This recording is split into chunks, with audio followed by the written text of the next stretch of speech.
So this is the director's commentary reviewing all of our products, so the advert, Digipack, and the actual video itself from our point of view and how we thought the process went and why we've included certain things and so on. So first we'll talk about the brand identity, and in order to actually have a clear brand identity throughout all the products, we used some of the same fonts in a Digipack and advert, such as Carbon Black, which was a sans serif font in order to give an aggressive look.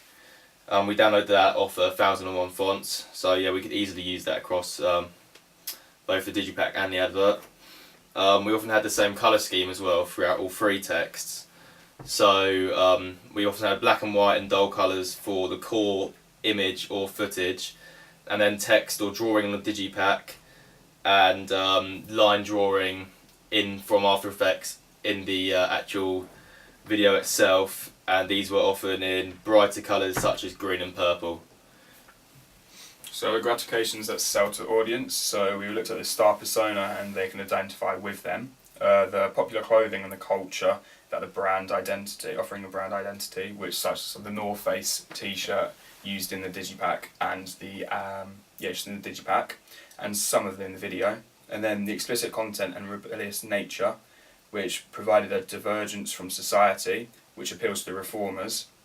This is similar to the style between the three ancillary texts, which makes the product and artist recognisable to the audience as he has a distinct style. So now we'll move on to the actual visual codes. So like we just mentioned, brands such as North Face and Supreme are a popular subculture of trap music. So the audience might often wear those brands or aspire to wear those brands that the artists are wearing. And again, they're kind of a divergence from mainstream clothing, I'd say. So the urban background is in the video is a convention of trap music, which tells the audience that Ed Ward is from the streets. This is evident through the advert and Digipack as well, where we have used a grainy background instead of just plain white, which we originally used, and that grainy background is reminiscent of an urban setting, which again keeps that setting consistent throughout all the production text. So the symbolic codes, so the acid trip we used going from constant black and white scheme of colour into a quick succession of multicoloured shots in the music video. Although it's more like the most mainstream part of our music video, like the audience won't really understand like that part of the video, but however the more hardcore trap fans will understand, and if they listen to the music more carefully, that it is drug related, and this will apply to them because seeing like the multicoloured shots and all the hallucinogenic sort of effects, this will apply to them, and they'll understand and be aware of the age restrictions and explicit content whilst listening to the music. Cool. So moving on into the technical codes in all three texts, we used many close-up shots in order to create a star persona, and we used establishing shots as well, showing a wider frame of the background in the video so we could give a sense of location. Also, whenever Ed Ward was featured with other people in the frame, he was always in the centre of the frame, applying the rule of thirds, suggesting that no matter who he's with, he is always the most important, which again kind of boosts his star persona.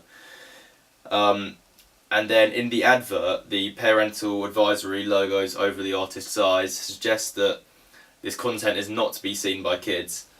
Also, by having the text Ed Ward over the mouth of the artist, it suggests possibly that he is outspoken and you can hear more of what he has to say in the album.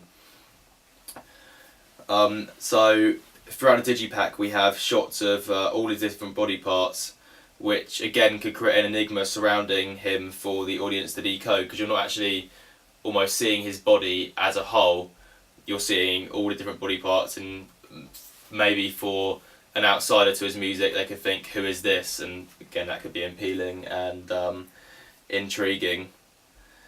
So